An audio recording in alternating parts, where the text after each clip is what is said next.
Campus of North Idaho College and today's broadcast of the North Idaho College Public Forum. The crew is comprised of North Idaho College television students. Your moderator is North Idaho College political scientist Tony Stewart.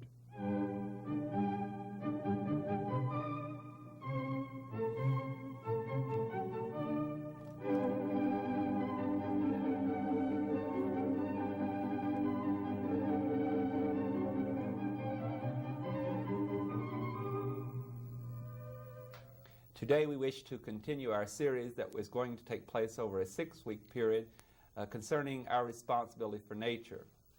The theme, our fundamental premise of that particular topic is that our relationships to nature are far more complex than has been suggested by basic public debate in the past. This particular grant comes from the Association for the Humanities in Idaho and was awarded to 6 faculty members at the University of Idaho. They're giving public addresses in Lewiston, Moscow, and Coeur d'Alene. While in our city, we have the opportunity and privilege to interview each of these speakers. We have already brought to you Dr. William Griever speaking on early Americans and their environment. It is our great pleasure to welcome to our program today Dean Cliff Thompson of the School of Law, University of Idaho. His speech is Environment and Law. As to background, Dean Thompson holds an A.B. degree from Harvard University, a baccalaureate and master's degrees from Oxford University, and a Doctor of Jurisprudence from Harvard University. He is Phi Beta Kappa, a Rhodes Scholar. He has taught law at some other institutions, and he was the Dean of the College of Law at the University of Hawaii before taking that same position at the University of Idaho. Dean Thompson, welcome to our program. Thank you. I am happy to also welcome to the program to question our distinguished guests, 3 members of the panel, regular panelists Janelle Burke, the president of North Idaho College, Barry Schuler, and a member of our counseling staff, Peggy Thompson. We'll proceed to questioning with Janelle Burke. Dean Thompson, has indeed our environment become polluted with laws? I think that's not an unfair statement. I think the day may be coming when we'll have lawsuits inherited and handed down from generation to generation. We have, well, I think the latest statistics are we had from all of our legislative bodies, national and local, at least 150,000 laws in 1 year on the most recent statistics, and each of those new laws had maybe 10 additional regulations. In your address, you tell of a situation around the turn of the century in southwest Idaho where a rather ludicrous kind of law was finally, or regulation was finally enacted, and what happened. Can you share that with the viewers? Well, I thought it was an amusing story because it was 75 years ago, and they thought things were bad then because what had happened was that one of the environmental management problems was controlling coyotes and animals like that, and the way you did it was you brought in the scalp and they gave you a bounty. But the county commissioners thought that wasn't elaborate enough, so they wanted an affidavit that would say where the place was, where the person was when the shooting was done, the identification of the coyote, and so on and so forth. And they rebelled. The hunters in that area rebelled, and so the newspaper editorialized that if the government was sticking its nose in other people's businesses too much. 75 years later, it's gotten much worse. Barry Schuler. Perhaps this is an ideal time for me to ask this question, since you're the dean of the law school, but is it possible that much of the elaborate governmental regulation that is taking place in areas such as environmental protection now, for example, is it possible that they are instigated by the lawyers themselves who serve in large numbers in the legislative bodies, since they serve to benefit from the large amount of litigation that then ensues? I think there probably are some small number of lawyers who would be subject to pleading guilty to that charge, but I think by and large that is not the cause of the increasing regulation. For example, Idaho, there are very few lawyers in the legislature, and there's really not that many anymore in the national legislature, and the lawyers do have to write the final laws, but people in an increasingly complex society feel that there is a need for more laws, and I think that's where we're going wrong. I think an individual feels, well, there's too many people suing, but too often now the first thing that someone thinks of is, well, I've got a chance to sue, so I'll do it. I don't think that the main cause is lawyers stirring up either new laws or litigation. Peggy Thompson. In your address, you stated that our responsibility for nature requires that that we indeed use law and we use lawyers. But at the same time, you said it was a dangerous error to expect the law to resolve our environmental needs. Could you expand on that thought, please? Well, I really have two things in mind when I talk about that. I think the first point is that because people are annoyed with the increasing numbers of laws and the quality of some laws, that we tend to reject law as an institution, and I think that is probably an error. Our system is one of laws, and the alternatives are much worse. I think you could have a dictator and just have a person in control give the rules, just whatever that person said. Or you could have a system of common ideology.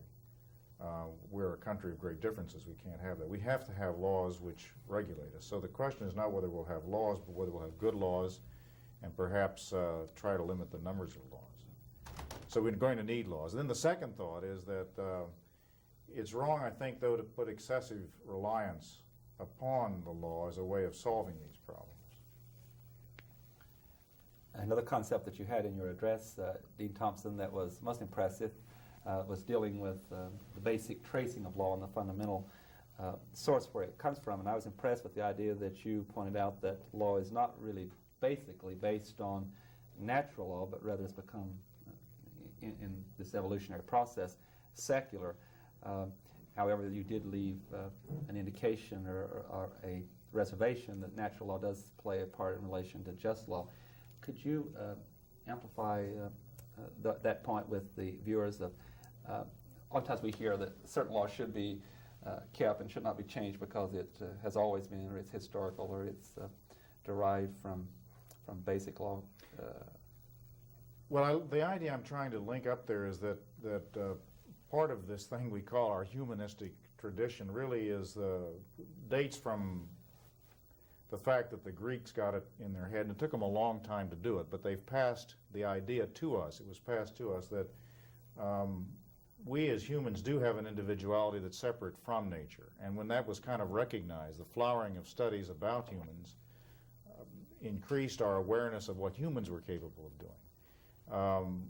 Much of the flowering of art, literature, and other institutions was due to this recognition of humans as humans. Now, that happened in the legal institutions. Originally, law was thought to be somehow coming from a divine source, and that anything that we said about the law was somehow intermixed with the law of God or divine law. And this led to a great deal of confusion as to what you were talking about when you talked about law. I mean, if you listen to the Ayatollah Khomeini giving a speech in Iran now, you're not quite sure what the law is or what he's saying or what he thinks God said and so on. Which is not to say that the inspiration from a belief in the divine or God is unimportant. It's very important. That remains important. But I think we now are able to say, well, we're able to make laws as humans. They are our responsibility, and though we can take guidance from divine sources, it's our responsibility that is important. With this particular thesis, would this not be correct that this could be used by groups of varying viewpoints to support what they want in legislation? For example, this thesis could be used by those that would like to decrease the amount of regulation laws, saying that since that we are responsible for our own behavior in our legislation, that we could reduce. Or secondly, it could be used by those that would like to justify the use of law in areas that are not now covered. Would this not be philosophically and theoretically easier to be used based upon that concept of law? Well, I think law is a tool by which you have rules that regulate humans and their activities. How they regulate the people is a different question. I mean, the content of the law is a different issue. And yes, that is one of the difficulties about this thing called natural law, that it has led to some very important and good things. For example, our great American Revolution was based upon the idea of a natural law that we're entitled to life, liberty, and the pursuit of happiness as a kind of a divinely inspired thing. And that if we hadn't had that belief, we might not have had our revolution, so it's good.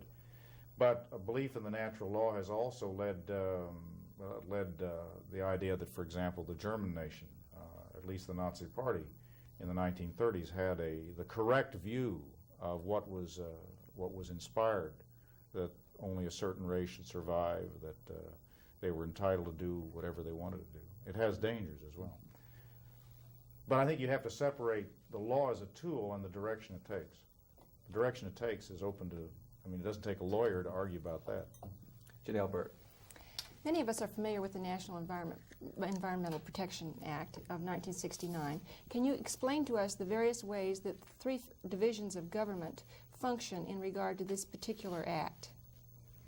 Well, there's the way they're supposed to operate, which I think we all learn in our primary schooling. We have a legislature that makes the rules based upon the will of the public, and we have a executive led by the president that enforces those rules and perhaps adds some regulations to it. And the third branch is the judiciary, which settles quarrels that arise under the system. That's the model. But in practice, of course, it's much more complicated and much less successful than that. In specific, isn't a lot of the problems that are caused, aren't a lot of the problems that are caused by overregulation, perhaps, from the executive branch?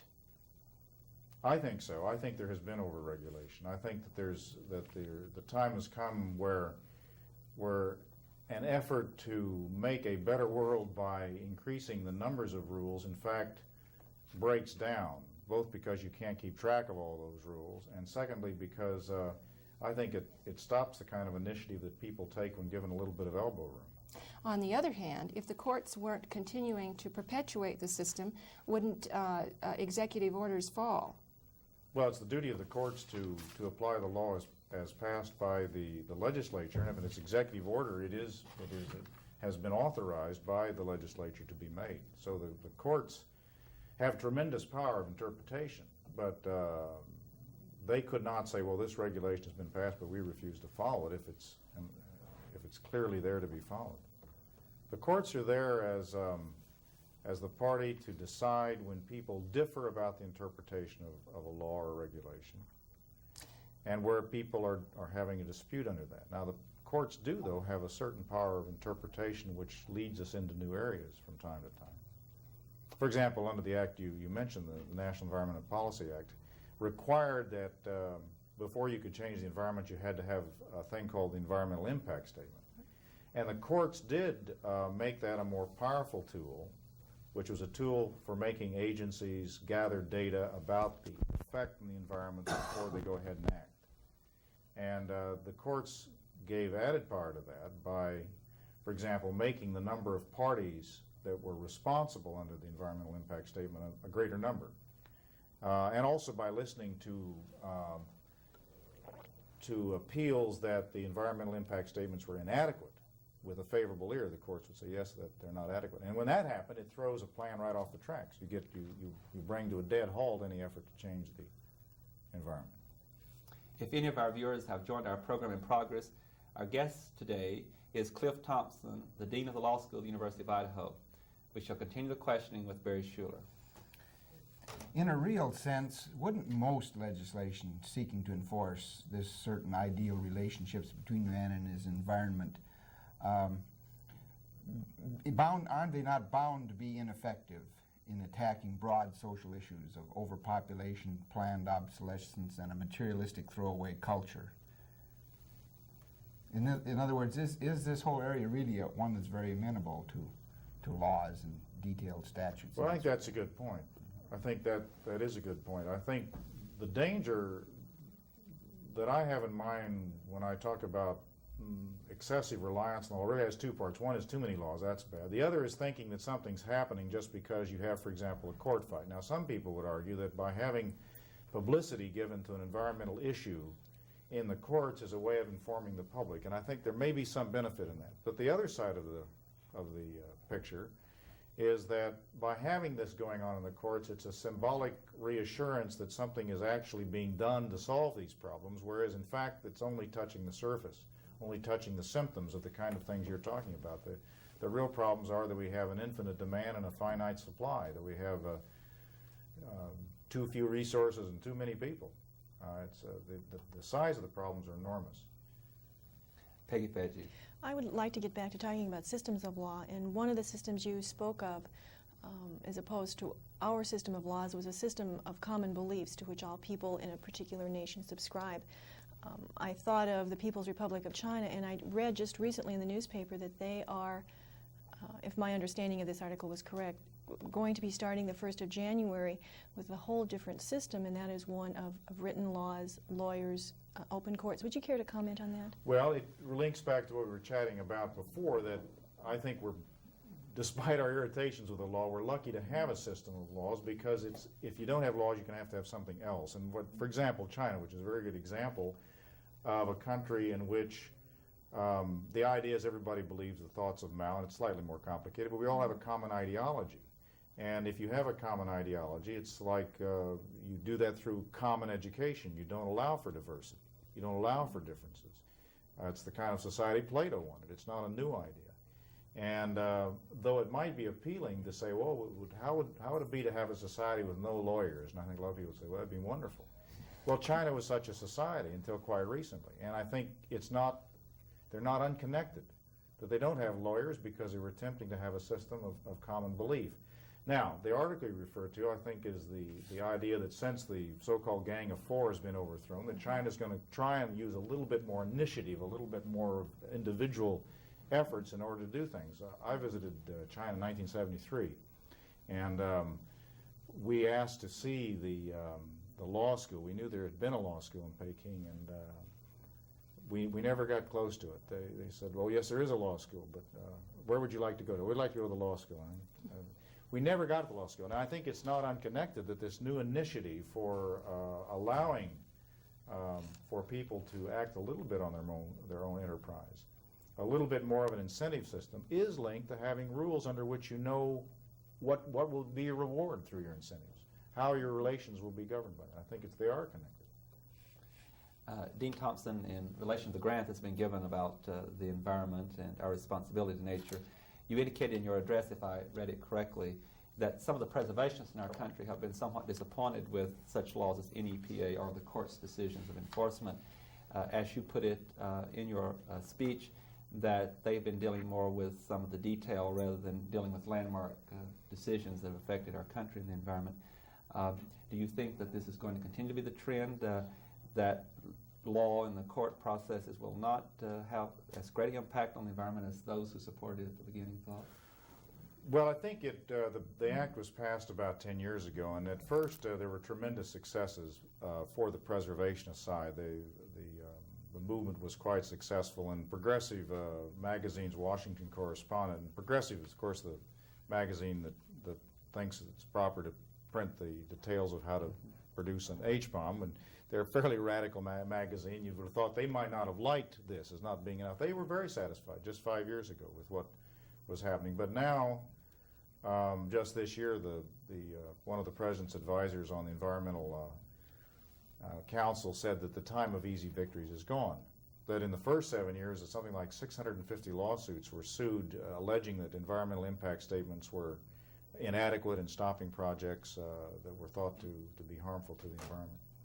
But now people know how to play that game. They know how to write environmental impact statements that don't get slowed down and the project goes ahead.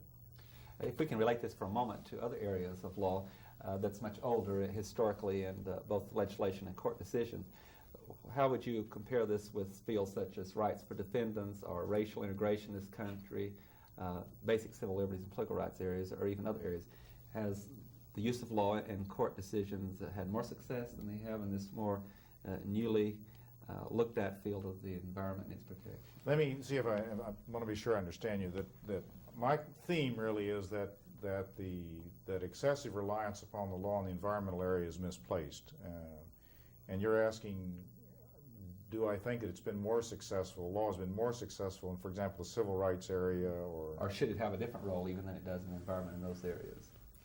Well, I think in all the areas, it's not as if the law is unimportant or doesn't have an impact. It does. But I think even in the area of, say, free speech and civil rights, that when Justice Holmes said many years ago, when writing one of the great landmark cases in civil liberties, don't place undue reliance upon what the Supreme Court says.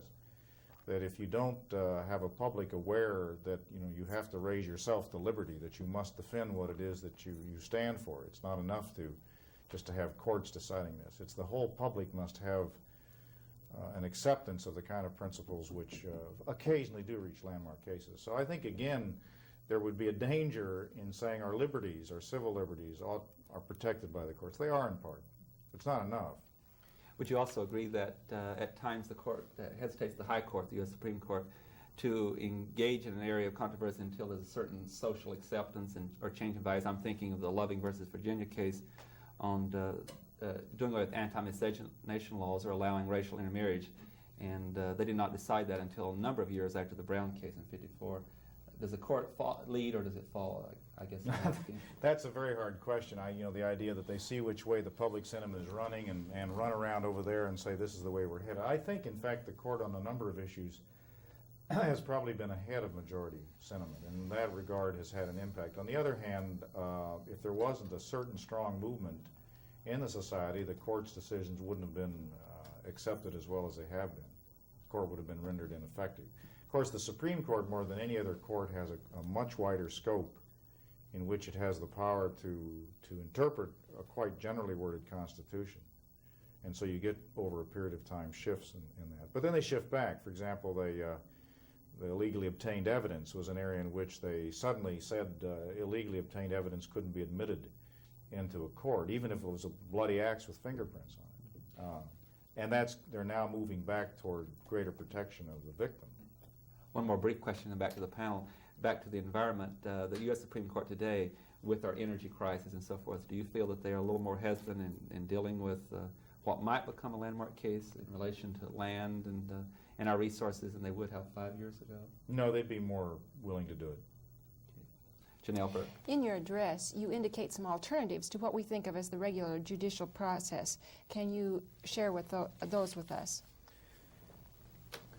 My thought there is that part of this excessive reliance upon the law is an excessive reliance upon our traditional method of litigation, going to court and fighting it out. And I think that it's not that I want to say that that's unimportant, that if you have a basic battle that can't be resolved any other way, it's better than violence for the society to fight it out in court.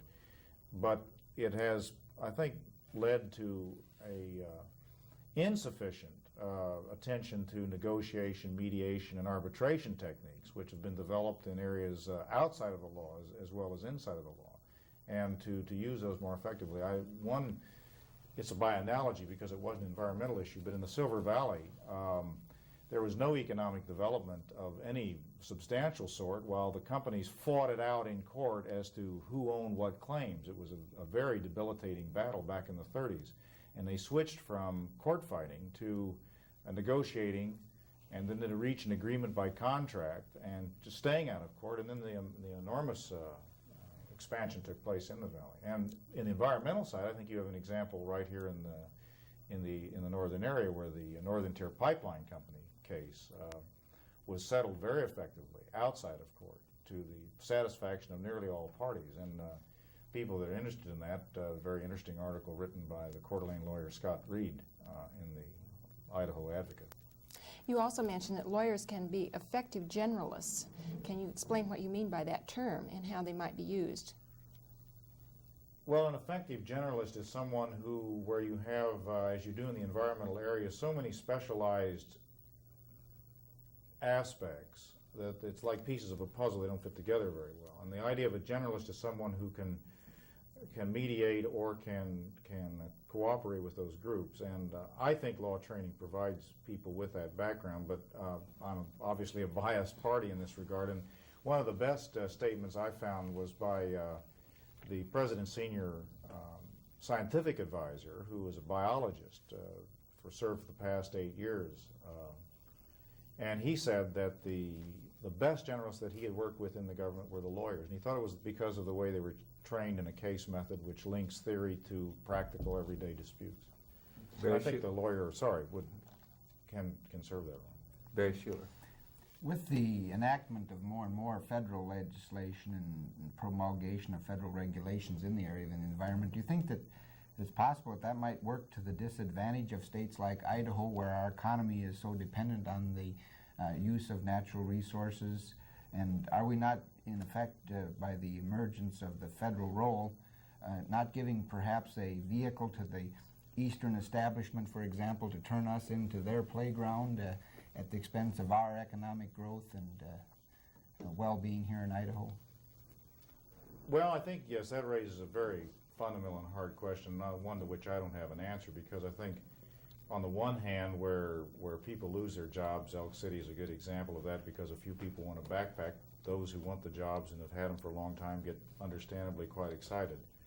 On the other hand, the natural logic of saying we need to expand as we can expand means that if the federal lands could be given over, yes, and you simply expanded as people and industry expanded without restraint, all those lands would disappear. I have no doubt of that. They would simply disappear, and I don't think anybody would want that. Part of what makes a state like Idaho the place it is, and eastern Washington, is because it is so fantastically beautiful.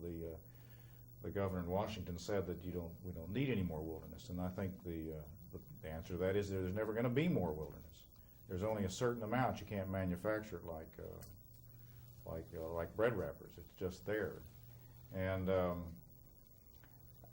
I think this goes back to the problem we were talking about before, that the problem is enormous, although we only see little bits of it. And I think part of the problem is this thing that is so abstract that usually we want to dismiss it, population pressure. But my way of visualizing that is that if you look at one of these old atlases that shows people represented by dots, and you look back 5,000 years ago, you see the whole world, and there's no dots on it except a few dots in the Tigris-Euphrates Valley and in central China. And then as the years go by, the dots are spreading all over the world, so that today, if you look at such a map where dots represent people, about the only place in the world where it's just not cram-packed with dots are a few places like Idaho.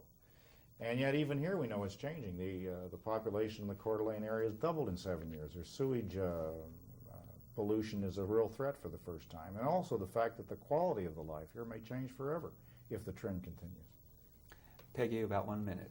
From the point of view of environmentalists, it seems that legal victories are fewer and farther between than they have been earlier on. Why is that?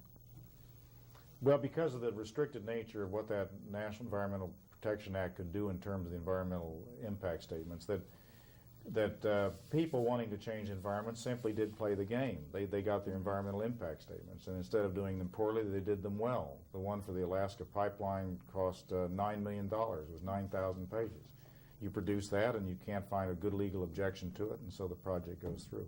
With that, I must bring our program to conclusion. Thank you, Dean Thompson. It's been most informative. Ladies and gentlemen, I hope you'll be with us again in about 2 or 3 weeks with this program on Our Responsibility for Nature, when our guest will be Catherine Hoffman, dealing with an attempt to resolve ecology and economic realities. Next week, we will be dealing with a different subject, and I hope you'll be with us at 2:30. Until that time, have a good week. I am Tony Stewart.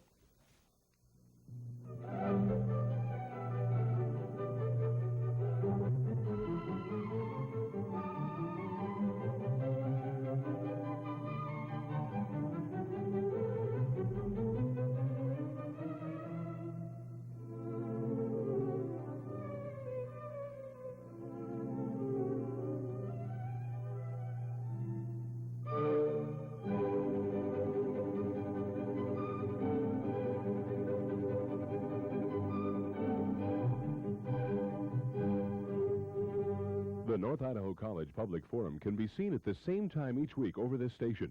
This production was videotaped earlier by a North Idaho College student crew for viewing at this more appropriate time.